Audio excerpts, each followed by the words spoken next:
अध्याय 12। एतान निक के बेहोश होने के बाद ओलिवर और मैंने एक दूसरे को देखा। हम दोनों जानते थे कि वो किसके बारे में बात कर रहा था। हम जानते थे कि वो किसे अपना दिल कहता है, ओलिविया। लेकिन वो उससे इतना प्रभावित क्यों होगा? पिछले 2 साल जब वो जेल में थी तो वो ठीक था।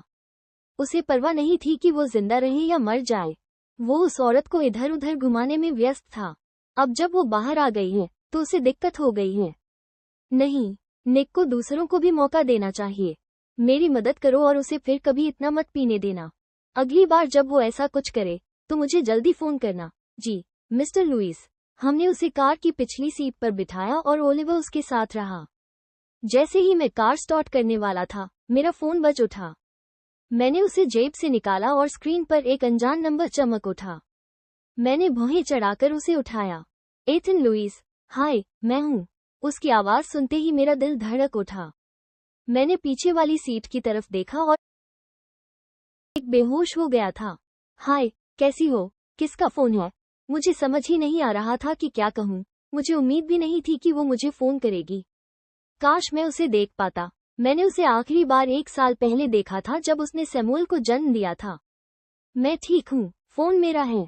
निक की माँ ने आज सुबह ही मेरे लिए खरीदा है। मुझे अच्छा नहीं लगा कि वो वहाँ रह रही थी। हाँ, उसकी शादी अभी भी निक से हुई है, लेकिन वो किसी और औरत के साथ उनके घर में रह रहा है। वो उसके माता पिता के घर क्यों रह रही है, जैसे वो निक के साथ सब ठीक करना चाहती हो सकता है वो ऐसा चाहती हो और मैं बस खुद को बेवकूफ बना रही हूँ। एथन, क्या तुम वहाँ हो? मैंने झट से कहा और अपना गला साफ किया। हाँ, मैं यहाँ हूँ। तुम्हें क्या चाहिए? मैं जानना चाहता हूँ कि मेरी दादी कहाँ दफन है। उसकी दादी? छी, उसे भूल ही गई। उसने मुझसे उसकी देखभाल करने को कहा और मैंने उसे पैसे भी भेजे, लेकिन उससे मिलने जाने का समय ही नहीं मिला। मैं सैमुअल की देखभाल में इतना व्यस्त था कि उसे भूल ही गया। लेकिन मेरी कंपनी ने ये सुनिश्चित किया कि पैसा भी हर महीने उसे मुझसे नफरत होगी कि मैंने उसकी अच्छी देखभाल नहीं की। वो ही उसका इकलौता परिवार था। धिक्कार है, ओलिविया। मुझे तुम्हारी दादी के बारे में बहुत दुख है। मैं भी उनसे मिलने जाना चाहता था जैसा तुमने कहा था, लेकिन बहुत कुछ करना था। ओलिवर ने अपना गला साफ किया और तभी मुझे याद आया कि मैं अकेली नहीं थी। अरे बाप रे, उसने उसका नाम सुना। अब उसे समझ आ गया है कि मैं किससे बात कर रही हूँ। सैमुअल के साथ, मुझे पता है। और एथन, मैं तुम्हें किसी भी बात के लिए दोषी नहीं ठहराती। तुम्हारे हाथ पूरे भरे हुए थे। मैंने सिर हिलाया मानो वो मुझे देख रही हो। मैं पता करूंगी कि तुमने क्या पूछा था। मैं बाद में तुमसे बात करूंगी। मैंने कॉल कट किया, फिर कॉल शुरू की और गाड़ी चला दी। गाड़ी चलाते हुए मैं पीछे वाली सीट पर नजरें गड़ाए रही। जब हम उसके घर पहुंचे तो मैंने ओलिवर से दरवाजा खोलने को कहा। मैंने निक को जगाया और उसे दरवाजे तक पहुंचाया। वो औरत पहले से ही वहां खड़ी इंतजार कर रही थी। उसने मुझे बहुत परेशान कर दिया। उसे क्या हुआ? कहाँ है? मैं बहुत परेशान थी। मैंने उसकी बात अनसुनी कर दी। मैं उसके जैसे लोगों से बात नहीं करती। हटो, मैंने बस इतना ही कहा और वो एक तरफ हट गई और 3 बट जब वो कल रात घर नहीं आया तो मुझे चिंता हुई। मैं उसे वहां पाकर दफ्तर गया, लेकिन वो वहां नहीं था। तुम्हें वो कहाँ मिला? वो अभी भी क्यों बात कर रही थी? मैंने निक को बिस्तर पर लिटाया और फिर जाते हुए मुड़कर फोन किया। मैं हूँ, पता करो कि ओलिविया विलियम की दादी कहाँ दफन है। फिर मैंने फोन काट दिया और बाहर निकल गया। मेरी कार ड्राइववे में खड़ी थी और मेरा गार्ड बाहर सिगरेट पी रहा था। एक दे दो। उसने मुझे एक सिगरेट दी और मेरे लिए जला दी। क्या मिस्टर जोन्स ठीक हैं? मैंने पीछे मुड़कर घर की तरफ देखा जो धुआं उड़ा रहा था। जरूर ठीक होंगे, उन्होंने ही ये सब किया है। अब वो ऐसे नहीं दिखा सकते कि वो ठीक नहीं है। जब उन्होंने उसे जेल भेजा था तब मैंने उन्हें चेतावनी दी थी, लेकिन उन्होंने मेरी एक न सुनी। उन्हें अपने फैसले के साथ जीना होगा। निक स्वार्थी है, वो अपनी जिंदगी जीता रहा जबकि ओलिविया उस अपराध के लिए जेल में सड़ रही थी जो उसने किया ही नहीं था। उस आदमी ने दावा किया कि वो उससे प्यार करता है, फिर भी उसने बिना जांच पड़ताल किए उस औरत पर यकीन कर लिया और अपनी पत्नी को जेल भिजवा दिया। अब वो शराब पीकर उसका दिल मांगता फिरता है। पीछे मुड़कर देखें तो पिछले 2 वर्षों से उसका दिल कहाँ था? साला बेवकूफ, क्या तुम्हें लगता है कि वो उसे वापस चाहता है और क्या तुम्हें लगता है कि अगर वो फिर से उसके पीछे पड़ा तो वो उसे वापस चाहेगी? इस सवाल से मुझे गुस्सा आ गया। मैंने सिगरेट को जमीन पर फेंक दिया और उस पर अपना जूता रख दिया। आखिर वो उस आदमी को क्यों चाहेगी जिसने उसे 2 साल के लिए जेल भेज दिया? ओलिविया बेवकूफ नहीं है। निक उसे वापस चाहेगा, लेकिन वो उसके पास कभी वापस नहीं जाएगी। अब तो बिल्कुल नहीं, क्योंकि वो जानती है कि निक कैसा आदमी है। तुम्हें क्या लगता है जब उसे सैमुअल के बारे में पता चलेगा तो वह क्या करेगा? कुछ ही सेकंड में मैंने अपने गार्ड को कार से चिपका दिया और उसकी गर्दन में हाथ डाल दिए। सैमुअल को इस बीच में मत लाना, वो मेरा बेटा है। निक का उससे कोई लेना देना नहीं है, समझ रही हो? आए तेरह निक, कल जब मैं घर नहीं आया तो सैंड्रा बहुत परेशान हुई होगी। मैं रिहाई के कागजात पर दस्तखत करने पुलिस स्टेशन जाना छोड़ चुका था क्योंकि मेरे माता पिता ने मुझ पर आरोप वापस लेने का दबाव डाला था। उसने सोचा होगा कि मैंने ओलिविया को देखा है और उसे वापस पाना चाहता हूँ। और मैं ऐसा ही था, लेकिन उसके चेहरे के भाव ने मेरा ध्यान भटका दिया। वो ओलिविया नहीं थी जिसे मैं जानता था, और मैं जानना चाहता था कि अंदर क्या हुआ था। मुझे लगा था कि बाहर जाकर शराब पीने से मैं भूल जाऊंगा कि वो कैसी थी, लेकिन इससे तो और भी बुरा हो गया। पहले दिन मैंने शराब पी और अपनी कार में सो गया, फिर से वही सब करने लगा, जब तक कि एथन को मुझे लेने के लिए नहीं बुला लिया गया। मैं भी उससे नाराज था। वो मेरा सबसे अच्छा दोस्त था, हम साथ साथ पले बड़े थे। उसे कैसे पता नहीं चला कि उसने शराब पीकर सैंड्रा को प्रेग्नेंट कर दिया? अब चूंकि मेरी पत्नी की वजह से बच्चा नहीं रहा, इसलिए सैंड्रा उसे नहीं चाहती थी। को उस रात के बारे में जानना था। ओलिविया को उसके साथ होना चाहिए था, उसका साथ देना चाहिए था, लेकिन इसके बजाय वो सैंड्रा और मेरे साथ काम करने में बिताए समय से जलती रही और उसका साथ देने के बजाय उसने उसे इतना परेशान किया कि उसने अपना बच्चा खो दिया। मैं एथन को इसके बारे में बहुत बताना चाहती थी, लेकिन सैंड्रा ने मुझसे वादा करवाया कि मैं ऐसा नहीं करूंगी। उसने कहा कि इस बारे में सोचते रहना और बात करते रहना बहुत दर्दनाक था। शायद एथन को वो रात याद ही नहीं थी जो उन्होंने साथ बिताई थी, क्योंकि वे दोनों बहुत नशे में थे और वो उस सुबह जल्दी उठ गई और एथन के उठने से पहले ही काम पर निकल गई। इसके अलावा एथन ने सैंड्रा के साथ उस रात का जिक्र कभी नहीं किया और न ही मुझसे उसका जिक्र किया, जिससे मुझे पता चला कि उसे इसके बारे में कुछ भी याद नहीं है। सैंड्रा एक महिला है और उसे डर है कि एथन सोचेगा कि वो उसे फंसाने, उसकी प्रतिष्ठा धूमिल करने या उससे कुछ हासिल करने की कोशिश कर रही है। और क्योंकि बच्चा अब वहां नहीं था, इसलिए ये साबित करना मुश्किल होता। उसने जो कहा वही हुआ। मैं एथन को जानती हूँ और वो उस तरह का आदमी नहीं था जिस पर बिना सबूत के कोई आरोप लगाया जाए। हम दोनों एक जैसे थे, इसलिए मेरे पास सैंड्रा की देखभाल करने के अलावा कोई चारा नहीं था। अपने लिए नहीं, बल्कि जिंदगी के दो सबसे अहम लोगों के लिए, उनके किए की भरपाई करने के लिए। मैं समझ सकता था कि एथन नशे में था और उसे सैंड्रा के साथ बिताई वो रात याद नहीं थी, लेकिन मेरी पत्नी ओलिविया जानती थी कि वो क्या कर रही है, फिर भी उसने माफी मांगने से इनकार कर दिया। मुझे उसके चुराए पैसों से ज्यादा इसी बात पर गुस्सा आया, उसकी बेवफाई से भी ज्यादा।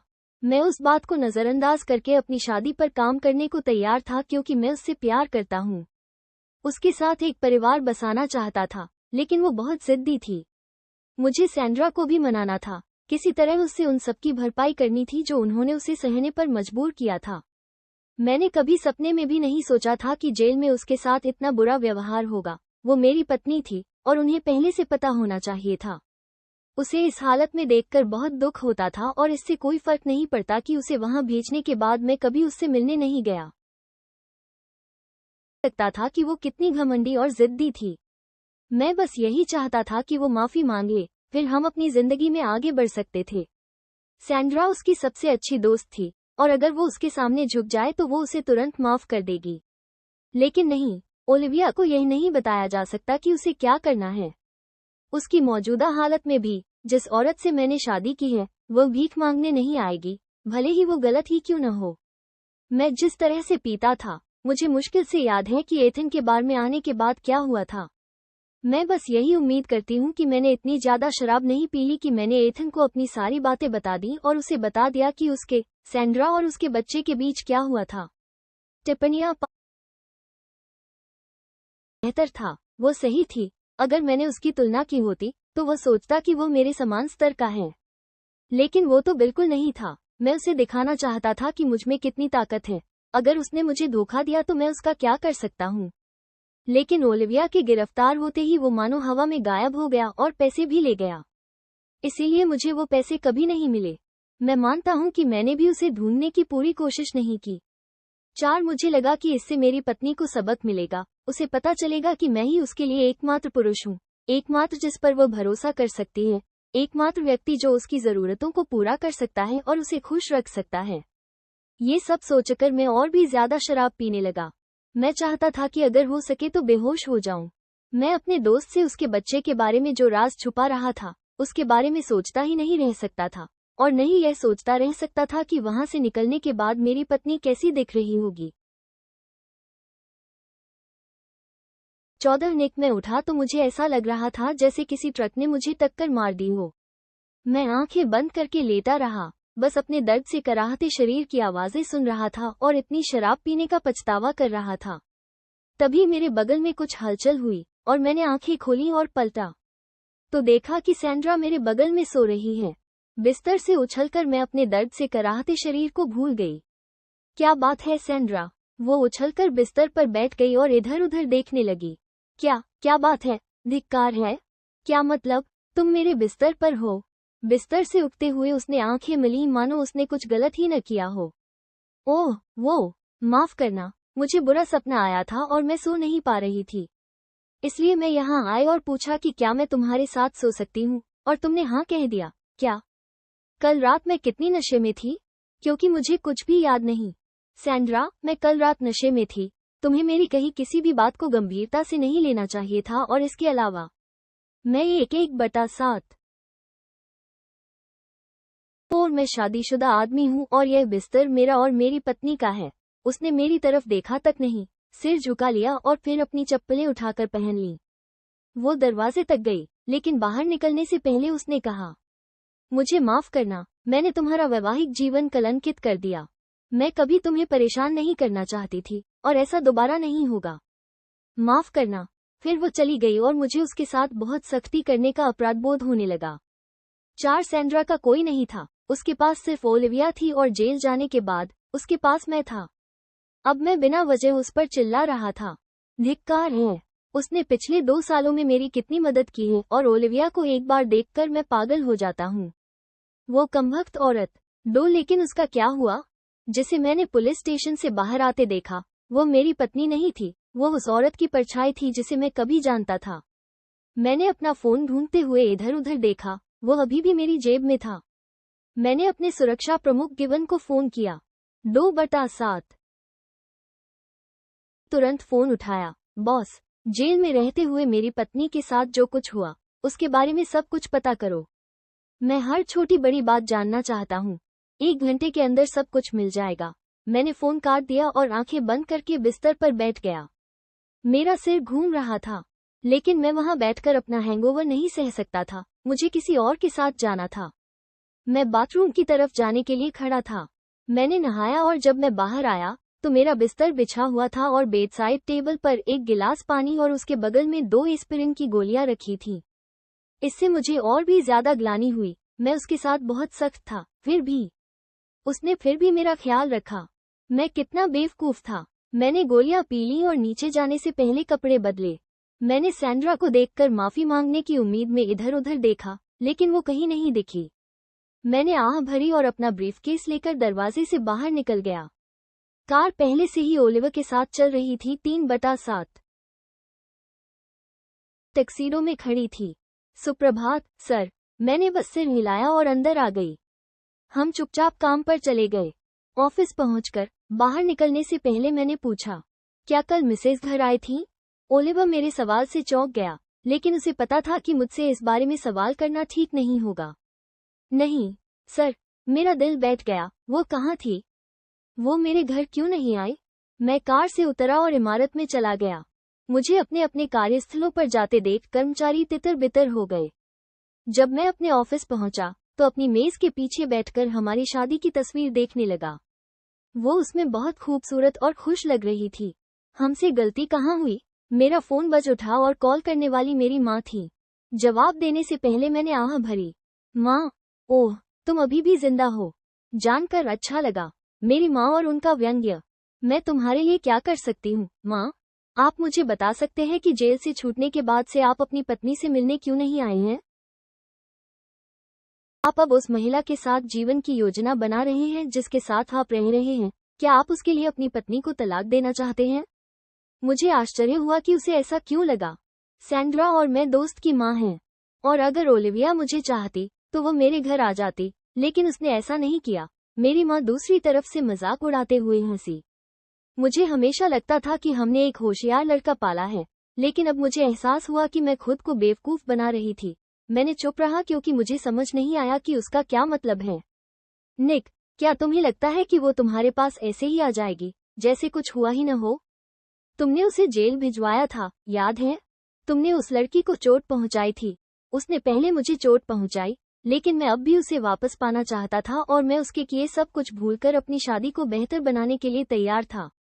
लेकिन उसने अभी तक कोई कदम नहीं उठाया। जानते हो, काश वो तुम्हें तलाक दे दे क्योंकि तुम बहुत बेवकूफ हो।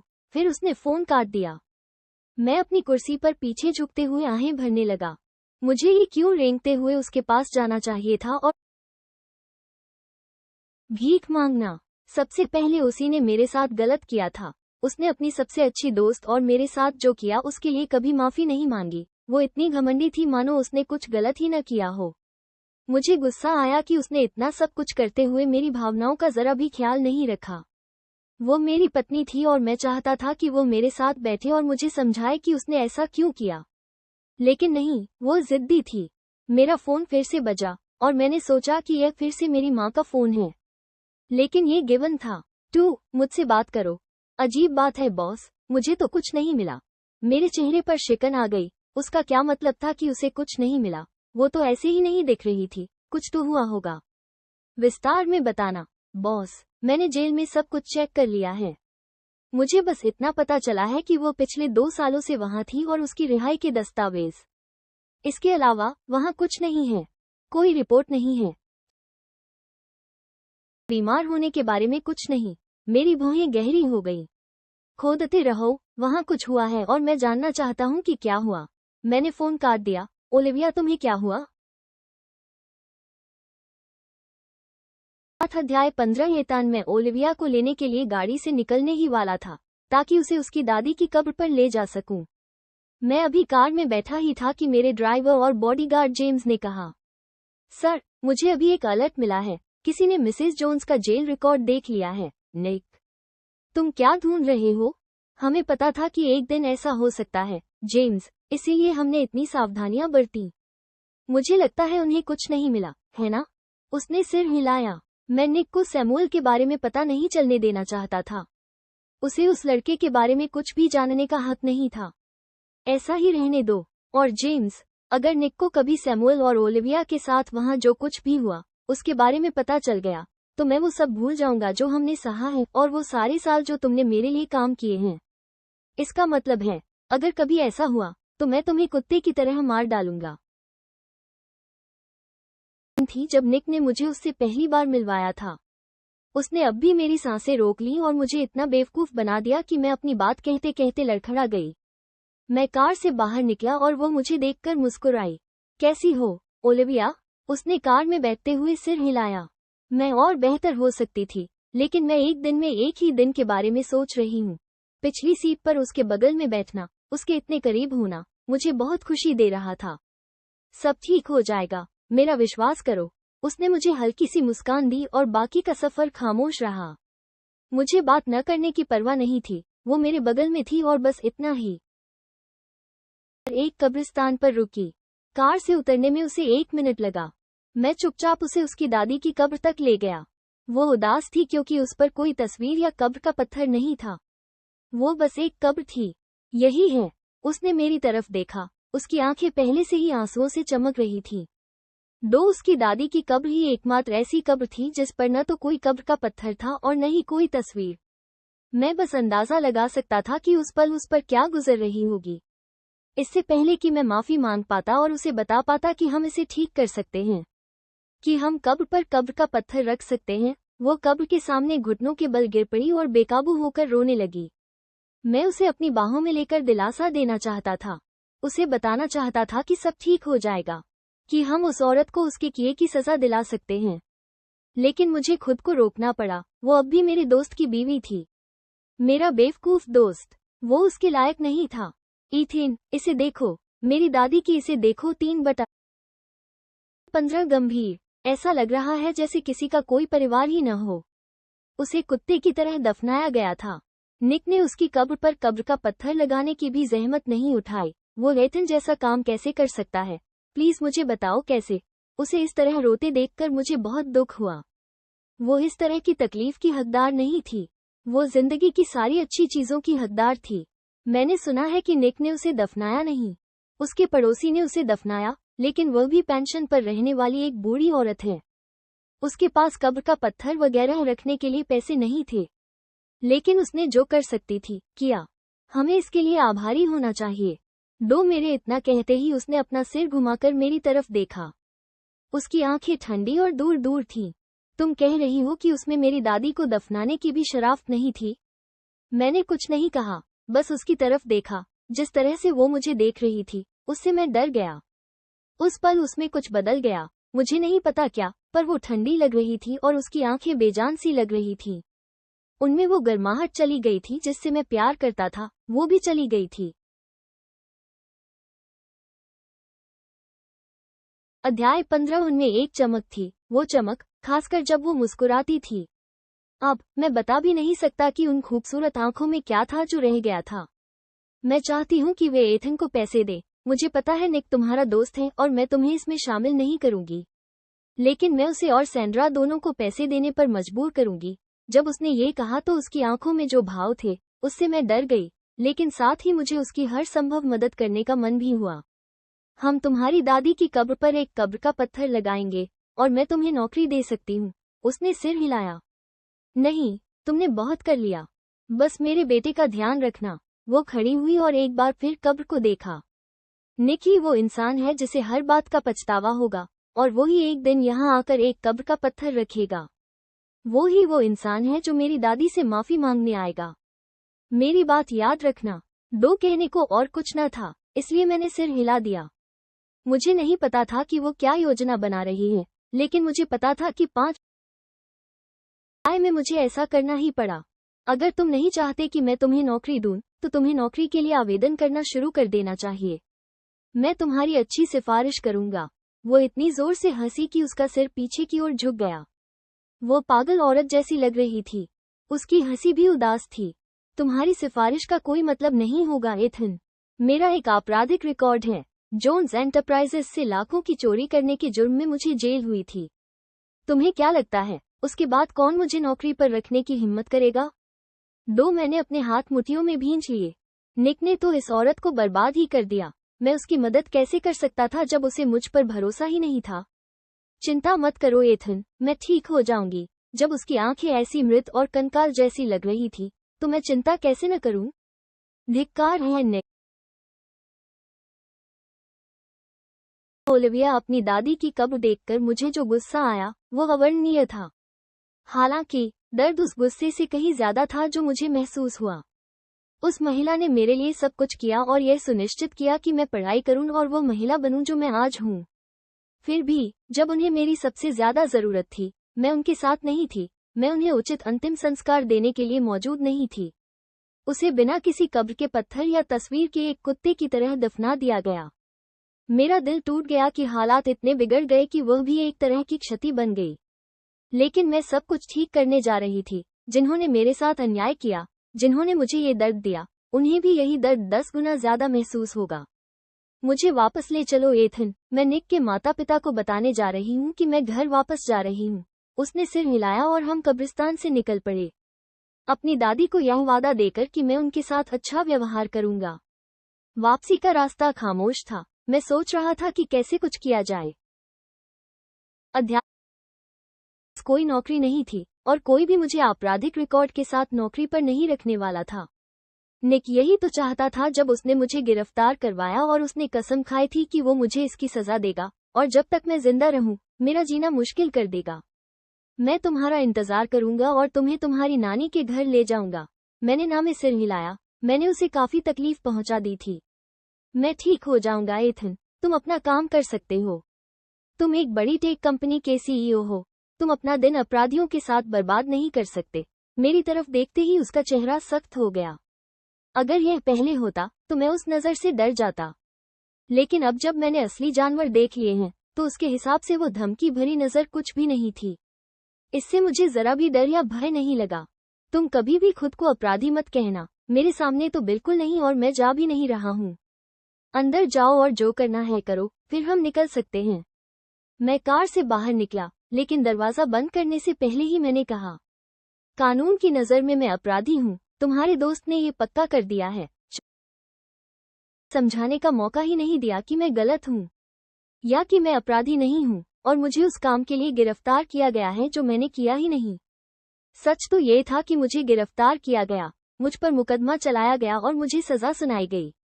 इसका मतलब है कि मैं अपराधी हूँ, मेरा रिकॉर्ड यही कहता है। अब आवेदनों में मैं उस बॉक्स को नहीं छोड़ सकता जहाँ पूछा गया है कि क्या आपका कोई आपराधिक रिकॉर्ड है। अब मुझे इसे भरना होगा और बताना होगा कि मैंने किस तरह का अपराध किया है। फिर इसे पढ़ने के बाद मुझे कौन काम पर रखेगा? ओलिविया, तुम वापस आ गई हो। क्या तुम ठीक हो? क्या तुम्हें कुछ चाहिए? मैंने अपनी सास को मुस्कुराते हुए कहा। मैं उनकी आभारी थी। अगर वो न होती तो मैं आज भी उस जेल की कोठरी में मनोरंजन के लिए रोज मार खा रही होती। ठीक हूँ माँ, मुझे कुछ नहीं चाहिए, पर मैं तुमसे और पापा से बात करना चाहता हूँ। इससे पहले कि वो कुछ कह पाती, पापा प्रकट हो गए। बेटी, हम किसी भी विषय पर बात कर सकते हैं। इस तरह उन्होंने मेरा हाथ पकड़ा और मुझे लाउंज में ले गए। हम बैठी और मैंने आह भरी। पहले मैं जो करने जा रहा था उससे मुझे बहुत दुख होता, लेकिन 3/4 अभी नहीं। मैं बस तुम दोनों का शुक्रिया अदा करना चाहती थी। तुमने मेरे लिए जो कुछ भी किया है, अगर तुम न होते तो मैं अभी भी। मेरा गला रुंध गया, लेकिन मैं रोना नहीं चाहती थी, इसलिए आगे बढ़ने से पहले मैंने गला साफ किया और एक गहरी सांस ली। खैर, मैं तुम्हें ये बताना चाहता था, और अगर मेरे पास कुछ होता तो मैं तुम्हें शुक्रिया कहने के लिए बाहर खाने पर ले जाता, लेकिन इस समय मेरे पास कुछ भी नहीं है। तो मेरे शब्द ही काफी होंगे। और हाँ, मैं घर वापस जा रहा हूँ। मेरी सास खड़ी हो गई। ओलिविया, ये तुम्हारा घर है। तुम किस घर की बात कर रही हो? मुझे पता था कि वो इसे अच्छी तरह से नहीं लेंगी। मैं अपनी नानी के घर वापस जा रही हूँ। अगर मुझे नए सिरे से शुरुआत करनी है तो निक और उसके परिवार से दूर रहना होगा। उसकी आंखें भर आईं। मेरी सास मुझे बेटी की तरह प्यार करती थी। तुम ऐसा कैसे कह सकती हो ओलिविया? मुझे पता है कि तुम्हारे और निक के बीच सब ठीक नहीं है, लेकिन हम इसका समर्थन नहीं करते। वो हमारा बेटा हो सकता है, लेकिन हम उसके काम का समर्थन नहीं करते। यह अब भी तुम्हारा घर है। 4 निक और मेरे बीच की बातें उतनी सीधी नहीं हैं जितनी आप कह रही हैं माँ। उसने मुझे जेल भेज दिया और मेरी बात तक नहीं सुनना चाहता था। उसे बस इस बात की परवाह थी कि मैं उस औरत से माफी मांग लूं, जबकि मैंने कुछ गलत नहीं किया था। जब मैंने मना कर दिया तो उसने मुझे जेल भेज दिया और मुझे कभी सूरज न देखने देने और किसी से मिलने न देने का हुक्म दिया। तो माँ, निक और मेरे बीच सब ठीक नहीं है। निक और मैं अब अलग हो चुके हैं। उसके आंसू बह निकले। मुझे उसकी भावनाओं को ठेस पहुंचाना पसंद नहीं था, लेकिन ये कहना कि उसके बेटे और मेरे बीच सब ठीक नहीं है, इसे ऐसे कमतर आंकना जैसे ये सिर्फ एक झगड़ा हो जिसे हम आसानी से सुलझा सकते हैं, मुझे बहुत गुस्सा आया। वो भी और मैं भी जानता था कि उसके बेटे के साथ मेरी स्थिति उससे कहीं ज्यादा गंभीर थी। ओलिविया, मेरा ऐसा मतलब नहीं था। मैं बस नहीं चाहता कि तुम जाओ। तुम मेरी बेटी हो और मैं चाहता हूँ कि तुम यहीं रहो। अगर वो जाना चाहती है तो जाने दो, उससे भीख मांगने की जरूरत नहीं है। हम सब मुड़े और निक दरवाजे पर गुस्से से खड़ा था। मुझे भी गुस्सा आ रहा था, लेकिन मुझे लगा कि ये समय की बर्बादी है। वो मेरे लिए कुछ भी नहीं था और मैं 5 को उसके साथ वैसा ही व्यवहार करें। मैं निक को पूरी तरह नजरअंदाज करते हुए अपने सास ससुर की तरफ मुड़ी। अलविदा माँ, मैं एक दिन फिर आऊंगी और तुमसे मिलूंगी। मैं जाने के लिए मुड़ी, लेकिन निक के पास से गुजरने से पहले मैं रुकी और बोली, मुझे तलाक चाहिए। मैं कागजात का इंतजार कर रही हूँ, चिंता मत करो। मुझे तुम्हारा कुछ नहीं चाहिए, बस तुम्हारे चंगुल से आजाद होना चाहती हूँ। अध्याय 17। ओलिविया घर वापस आकर मुझे अजीब और जाना पहचाना सा लगा। जिस भी कमरे में मैं गया, मुझे अपनी दादी और अपनी पुरानी यादें ताज़ा हो गईं। घर गंदा और धूल से भरा था। दीवारों को रंगने और फर्श को साफ करने की जरूरत थी। सफाई करते हुए मैंने अपने आंसू पोंछे। कब्रिस्तान में मैं बहुत रो चुकी थी। अब समय आ गया था कि मैं रोने से बचूं। दरवाजे पर दस्तक हुई और मैं दरवाजा खोलने गई। मैं दरवाजे के दूसरी तरफ खड़ी थी। उसके चेहरे पर एक बनावटी मुस्कान थी। उस औरत को शायद लगा होगा कि मैं अब भी वही भोली भाली ओलिविया हूँ। हाँ, मैंने भौहें चढ़ाकर कहा, ओलिविया, मैं हूँ। मैं। क्या उसे सचमुच लगा होगा कि मैं उसे नहीं जानती? लेकिन मैं उसके साथ चली गई। ओह, मैं तुम्हें पहचान ही नहीं पाई। बहुत देर हो गई। उसने मुझे एक तरफ धकेला और अंदर चली गई। इससे मुझे गुस्सा आया, लेकिन मैंने अपना मुंह बंद रखा। हे भगवान, इस घर की अच्छी तरह सफाई जरूरी है। मैंने तुम्हारी गिरफ्तारी के बारे में सुना है, और मैं तुम्हें बताना चाहती हूँ कि मैंने उनकी एक भी बात पर यकीन नहीं किया। मीडिया क्रूर हो सकता है, लेकिन चिंता मत करो, मैं अब यहाँ हूँ। मैंने आंखें घुमाई और वापस अपने काम में लग गई। मेरे को ये दिखावा करना पसंद था कि उसका कोई प्रभाव है, जबकि उसके पास बस उसकी लालसा थी। एक वो निराश लग रही थी कि मैं उसे नजरअंदाज कर रहा था। खैर, मैं काम से आ रही थी और मैंने देखा कि यहाँ गेट खुला था। मैं देखना चाहती थी कि वो कौन है, क्योंकि तुम्हारी दादी अब नहीं रही। मेरी तीखी नजरों ने उसकी बोलती बंद कर दी और उसकी सांसें अटक गईं। खैर, तुम्हारा वापस आना अच्छा है। हम कभी डिनर करेंगे और चिंता मत करो, मैं कुछ खरीद रही हूँ। काश वो बस यूं ही बोलती रहती। उसकी आवाज में गुस्सा था और उसकी बनावटी मुस्कान देखकर मुझे उल्टी आने लगी। मैंने सुना है कि सैंड्रा अब तुम्हारे घर में रहती है और तुम्हारे पति के साथ है। मुझे इस बात का अफसोस है। तुम्हें पता है, कुछ लोग बहुत बेरहम हो सकते हैं। मैंने जो कर रहा था उसे रोककर उसकी तरफ देखा। क्या मैं ऐसा लग रहा हूँ कि मुझे इन सब बातों की परवाह है? बताओ। 17 में तुम यहाँ क्यों हो? बनावटी मुस्कुराहटें छोड़ो, उसने भौहें चढ़ाईं। मेरी मुस्कान बनावटी नहीं है ओलिविया। मुझे तुम्हारी सचमुच चिंता है, पर तुम अब भी वही बदतमीज ओलिविया हो जो सोचती है कि वो बाकियों से बेहतर है। फिर वो गुस्से में चली गई। मैं की परवाह किए बिना अपने काम में लग गई। मुझे पता था कि उसके आने की कोई वजह जरूर होगी। सैंड्रा ने उसे महसूस किया होगा या कुछ और, लेकिन वो और उसकी भावनाएं मेरी सबसे कम चिंताएं थीं। दरवाजे पर फिर से दस्तक हुई और मैंने आह भरी।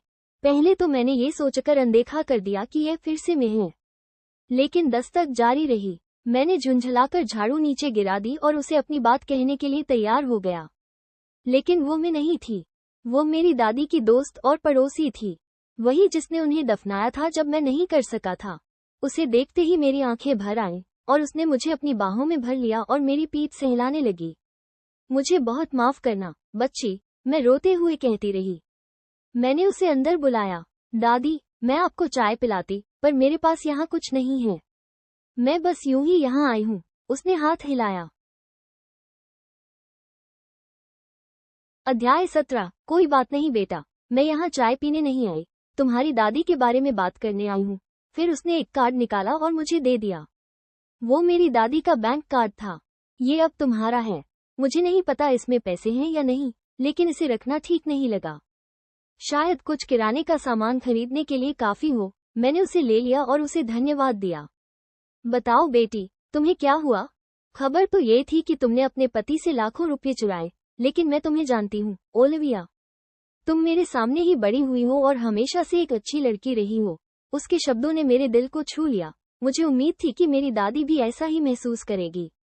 दादी, मुझे फंसाया गया है। मैंने अपने पति से कभी चोरी नहीं की।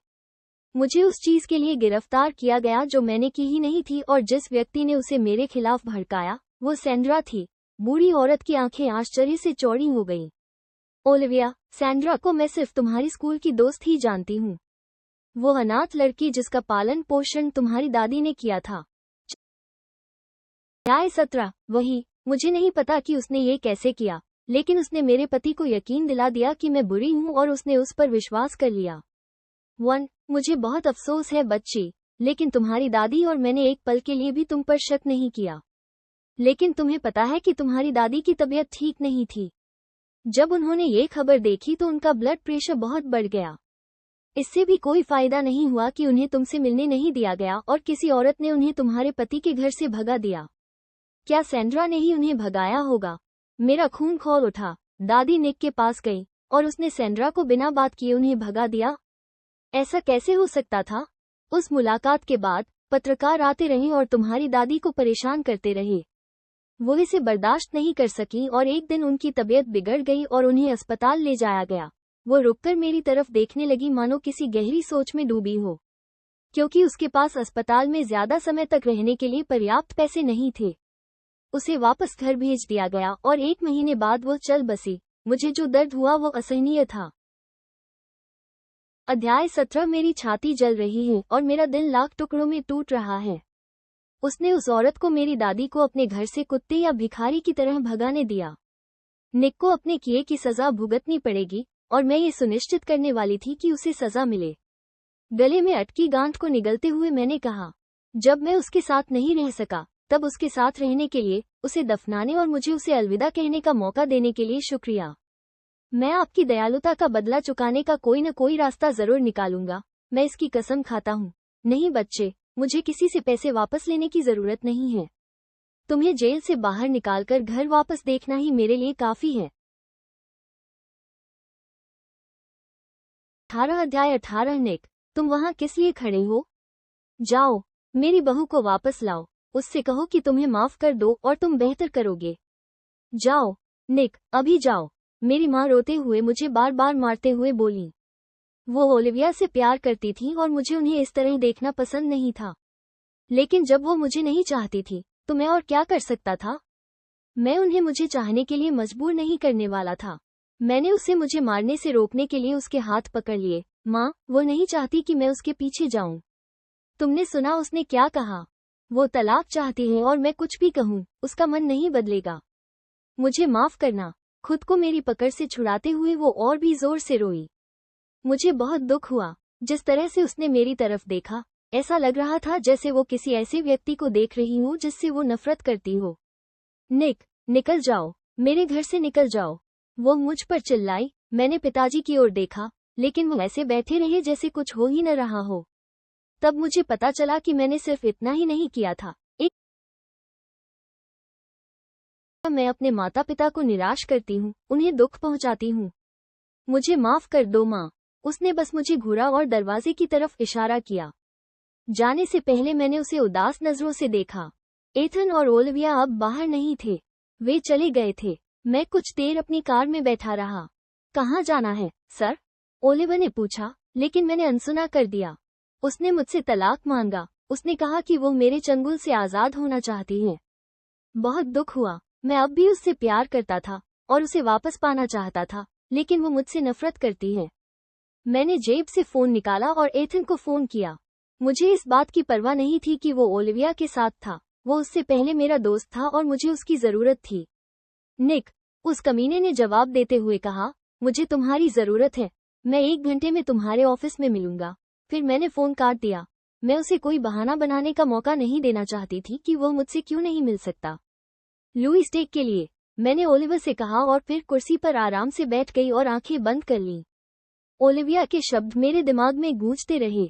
मुझे तलाक चाहिए, मुझे तुमसे कुछ नहीं चाहिए, मैं तुमसे आजाद होना चाहती हूँ।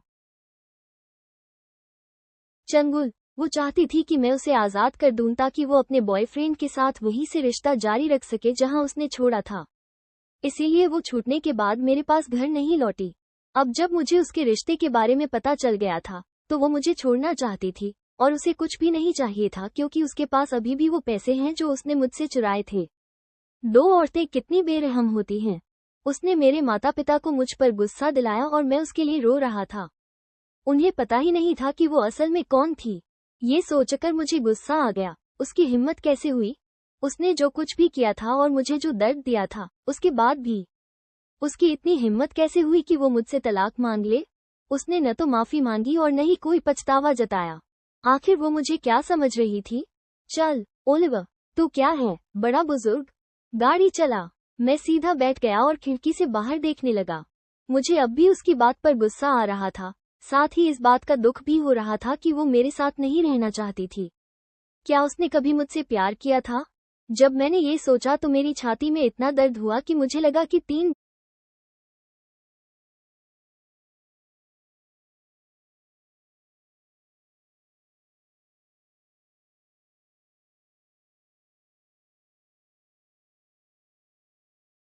अध्याय 18। दर्द असली था।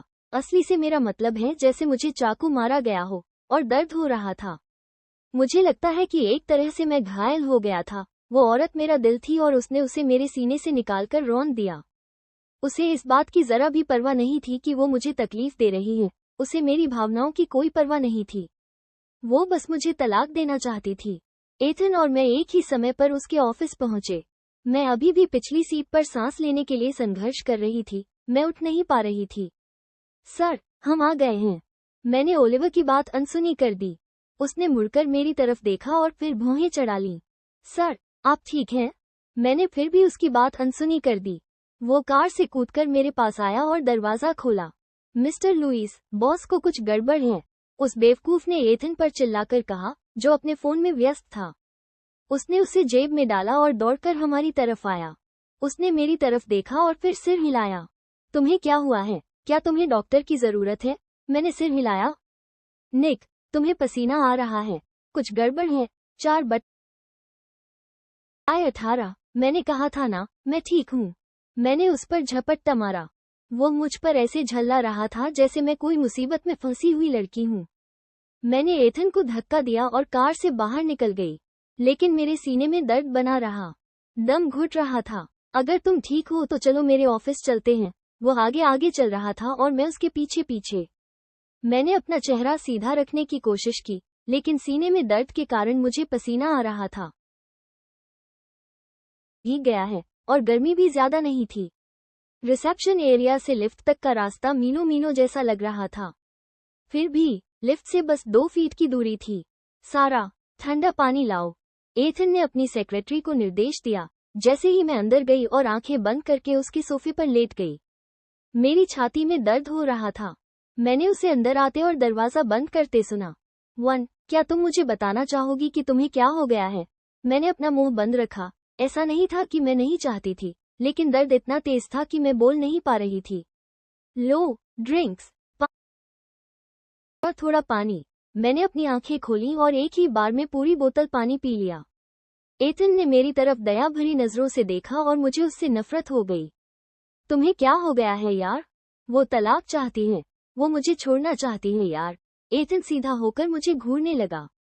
जब तुमने उसे जेल भेजा था, तब तुमने क्या उम्मीद की थी? जब तुमने उसकी दादी का ख्याल नहीं रखा, जबकि वो वहां अच्छी तरह जानती थी कि उसकी हालत नाजुक है। वो अकेली मरी और उसे कुत्ते की तरह दफनाया गया। उसने कमरे को शांत किया। निक, तुम बहुत स्वार्थी हो। तुम्हें सिर्फ अपनी परवाह है, किसी और की नहीं।